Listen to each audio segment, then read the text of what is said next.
ដំណឹងល្អក្រសួងអនុម័តលើថ្នាំចាក់បង្ការមេរោគអេដនៅប្រទេសកម្ពុជាមុនដំបូងគេក្នុងតំបន់អាស៊ីប៉ាស៊ីហ្វិកយោងតាមក្រសួងសុខាភិបាលកម្ពុជាក្រសួងបានដាក់ឲ្យដំណើរការជាផ្លូវការនៅការប្រើប្រាស់ថ្នាំ Carboteric Graver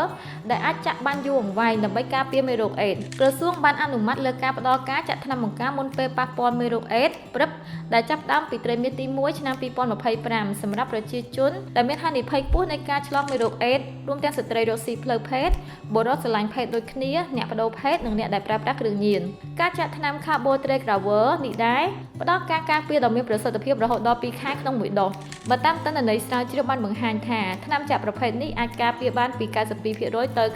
95%នៃការឆ្លងមេរោគអេដយ៉ាងមានប្រសិទ្ធភាពក្រសួងសុខាភិបាលសង្ឃឹមថាវិធានការដ៏មានសារៈសំខាន់នេះនឹងកាត់បន្ថយការឆ្លងមេរោគអេដថ្មីក្នុងប្រទេសកម្ពុជាយើងឲ្យកាន់តែមានប្រសិទ្ធភាពនិងអាចគ្រប់គ្រងការរីករាលដាលមេរោគអេដជំងឺអេដបន្ថែមទៀតគួរកត់សម្គាល់ថាប្រទេសកម្ពុជាបានក្លាយជាប្រទេសដំបូងគេក្នុងតំបន់អាស៊ីប៉ាស៊ីហ្វិកដែលអនុម័តលើទីផ្សារនៃការចាក់ថ្នាំព្រឹបកន្លងមកកម្ពុជាបានអនុម័តលក់ថ្នាំព្រឹបដែលតម្រូវឲ្យលេបប្រចាំថ្ងៃយ៉ាងណាមិញការចាក់ថ្នាំព្រឹបអាចផ្ដល់ការការពាររហូតដល់2ខែជាមួយនឹងការចាក់តែមួយដុសប៉ុណ្ណោះដែលផ្ដល់ភាពងាយស្រួលនិងមានប្រសិទ្ធភាពកាន់តែខ្ពស់សម្រាប់ប្រជាជនដែលមានហានិភ័យខ្ពស់